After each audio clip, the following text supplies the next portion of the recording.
Eh, Ya es 2018. Ahora sí que ya terminamos los festejos de Navidad y Nochebuena y Año Nuevo y bla bla bla bla bla.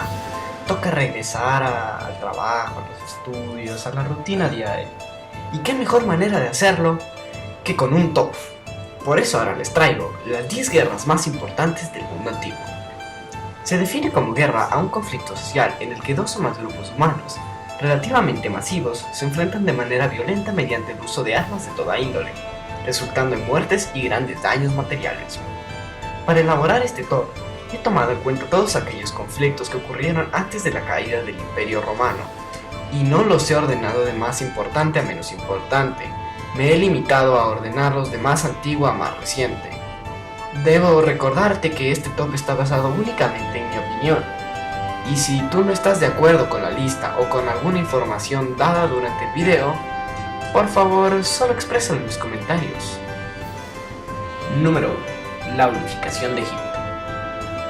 La unificación de Egipto es un proceso poco conocido. Antes de que esto ocurriera, Egipto se encontraba dividido en dos reinos, y era Hermópolis o Nagen en el Alto Egipto y el Buto o Pe en el Bajo Egipto. Se cree que fueron los reyes del Nagen los responsables de la unificación de Egipto. La única fuente que nos habla de este proceso es la paleta de Narmer, un bajorrelieve tallado en pizarra. En la paleta se muestra a Narmer, quien se presume que fue el primer faraón de Egipto, utilizando la corona del Nagen en una posición de supremacía sobre algún extranjero, y al otro lado se muestra al faraón utilizando la corona del Pe, además de que se muestran muchos cuerpos muertos y mutilados, pudiendo ser estos los restos de alguna batalla. Número 2. Sublevación persa. No estoy muy seguro de que se le llame sublevación persa, de hecho, pero a mi parecer es un nombre adecuado. La sublevación persa es el inicio del Imperio Aqueménida. Para el año 560 a.C., los territorios de Persia estaban dominados por un pueblo conocido como los Medos. Allí gobernaban ya miembros de la dinastía Aqueménida, pero estos eran vasallos de los Medos, hasta que en el año 559 a.C., Ciro II heredó Persia. Entonces Ciro se rebeló contra sus opresores y con la ayuda de Arápago, un general medo, logró enfrentar y derrotar a Astiges, para aquel entonces rey de Media. Después de conquistar Media, se fundió el imperio persa Aqueménida e inició una gran política de expansión territorial. Número 3. Guerras médicas. Durante mucho tiempo, los griegos estuvieron involucrados en constantes conflictos contra los persas. Estos conflictos iniciaron cuando Ciro II conquistó Jonia, una región de Medio Oriente colonizada por los griegos. Pero los conflictos nunca llegaron a grandes escalas hasta la revuelta jónica. Durante el reinado del emperador Darío I, los fenicios consiguieron muchas riquezas mediante el comercio. Ya que los fenicios eran enemigos tradicionales de los griegos, los jonios se enojaron y decidieron rebelarse contra el imperio aqueménida. Entonces, estos les pidieron ayuda a las ciudades-estado griegas continentales. Algunas ciudades acudieron al llamado y apoyaron a Jonia. Los persas destruyeron las ciudades jónicas y después trataron de buscar venganza de la Grecia continental, invadiéndola en dos ocasiones, aunque fueron brutalmente derrotados. Fue durante estas guerras que se libraron las batallas más épicas de la Grecia antigua, como la batalla de Maratón, la de Salamina o incluso la batalla de Termópilas. Número 4. Conquistas de Alejandro Magno. Continuamos con los griegos. En este caso no hablamos de una guerra, sino varias. Alejandro III heredó el trono de Macedonia tras la muerte de su padre, Filipo II. Filipo había logrado controlar gran parte de Grecia, además de que reorganizó el ejército de Macedonio de manera que fuera más efectivo que las demás falanges griegas. Alejandro aseguró su control sobre Grecia, y después, mediante el uso de las tácticas de su padre, emprendió una gran campaña contra el imperio aqueménida. En ella pasó conquistando Anatolia, Egipto y el Mediterráneo del Este, hasta que finalmente logró derrotar al emperador persa Darío III. Después emprendió una campaña hacia la India. Salió victorioso al comienzo, pero después sus soldados, cansados de tanta guerra, se negaron a luchar más. Alejandro decidió dejar atrás su ambición de conquistar más territorios y partió rumbo a Macedonia, pero murió en el viaje.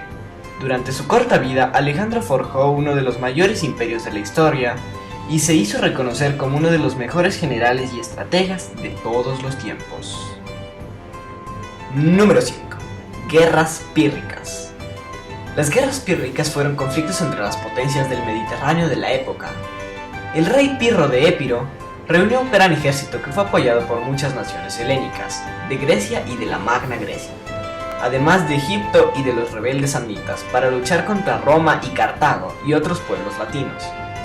El ejército de Pirro era muy superior a los ejércitos romanos o cartagineses de la época, por lo cual este los venció continuamente, pero los romanos le infligían grandes bajas al ejército invasor, por lo cual Pirro acabó siendo derrotado. De aquí se acuña el término victoria pírrica para referirse a una victoria costosa. Tras el final de esta guerra, Roma y Cartago se consolidaron como las principales potencias del Mediterráneo, dando pie a futuros enfrentamientos entre estas. Número 6. Unificación de China. ¡Qué gran salto! De Italia nos venimos a la China. La unificación de China fue llevada a cabo por la dinastía Qin, quienes lucharon contra los estados de las dinastías Han, Zhao, Yan, Wei, Chu y Qi. El estado Qin tenía un importante plan para conquistar el resto de China.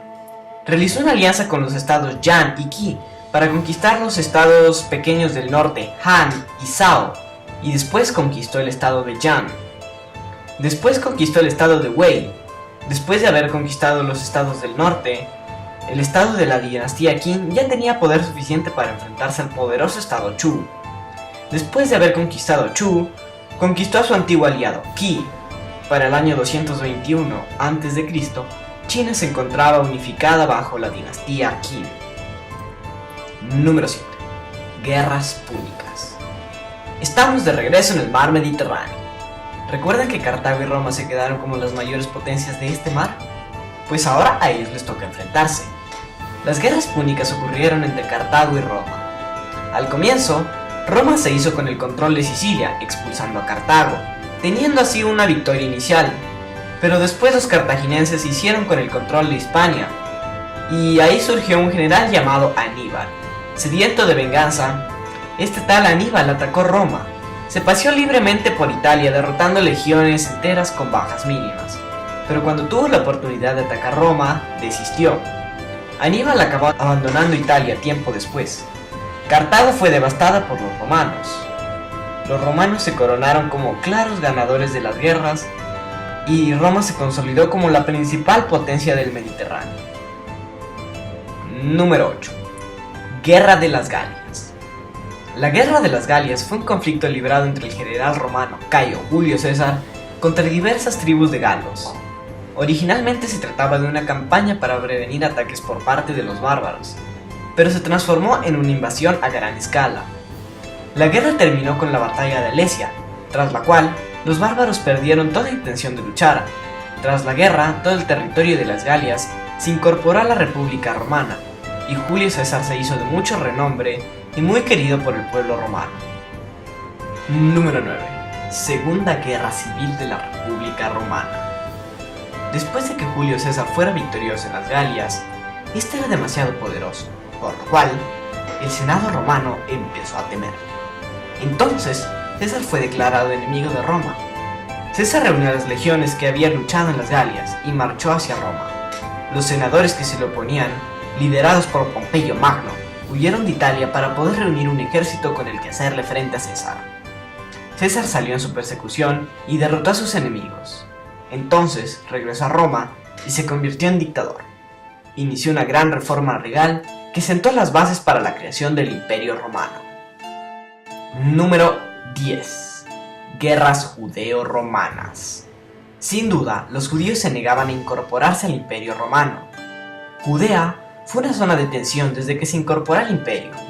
En este ambiente de tensión fue que nació Jesús, pero la furia acumulada de los judíos no se liberó en la época de Jesús, sino durante las grandes rebeliones judeo-romanas, que fueron las rebeliones más grandes que afrontó el Imperio Romano y acabaron con grandes genocidios y la devastación del Templo de Jerusalén. Ya hemos visto las que yo considero las guerras más importantes del mundo antiguo. Seguramente notaron que casi todos son en torno al mar Mediterráneo, pero resulta que en la Edad Antigua, la historia que se aleja de este mar prácticamente es desconocida. porque los sistemas de escritura eran muy primitivos y en algunos casos inexistentes. Bueno, eso ha sido todo por ahora. Nos vemos.